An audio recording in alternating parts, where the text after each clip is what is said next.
Welcome to step 5. I hope you enjoyed step 4, which is the biggest part of this course. Personal shopping, wardrobe detoxes, body shape analysis, colour analysis, meaning of colour, client consultation forms, online styling, everything. So I hope you're fully equipped now and you're kind of getting the hang of it all. But what I want to talk to you about now is becoming a business owner, okay? We want to start making some money out of this new career of yours.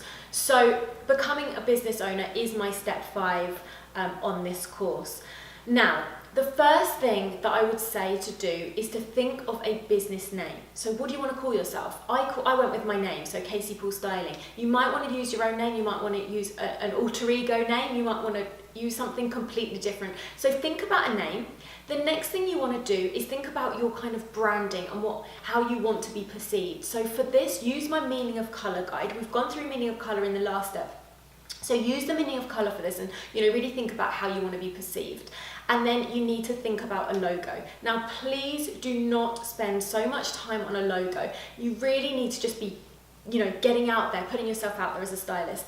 I have some students that have trained with me that spend about 6 months faffing over a logo. What colour should it be? Is the font too big? Is the font too small? Is it confusing when people look at my logo? Do they know what it means?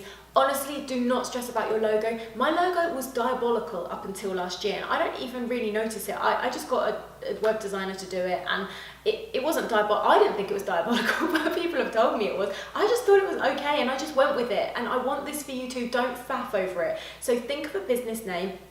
Get a logo done, and in the downloads I've got a list of different logo designers that you can use. You can get it done for very cheap. You don't need to spend loads. And then I would say to get a website. Now, if you don't have a budget to get a website, this is not an excuse for you to not get started.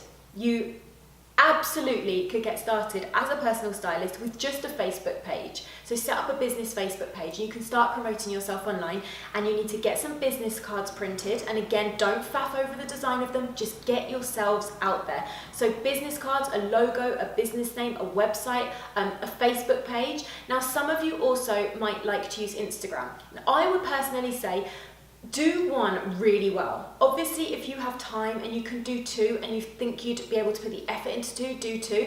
But I would say if you're going to do 2 half-heartedly, just choose 1 and do it really, really well and put all your energy into that.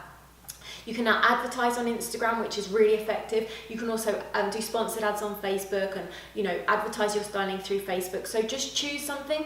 I would say that Facebook is very effective, but it's completely up to you. Get yourselves out there and let's turn this kind of hobby into a business. Set up a business account. So let's talk about making money now. I'm sure you're all kind of like waiting for this bit. How much money am I going to earn?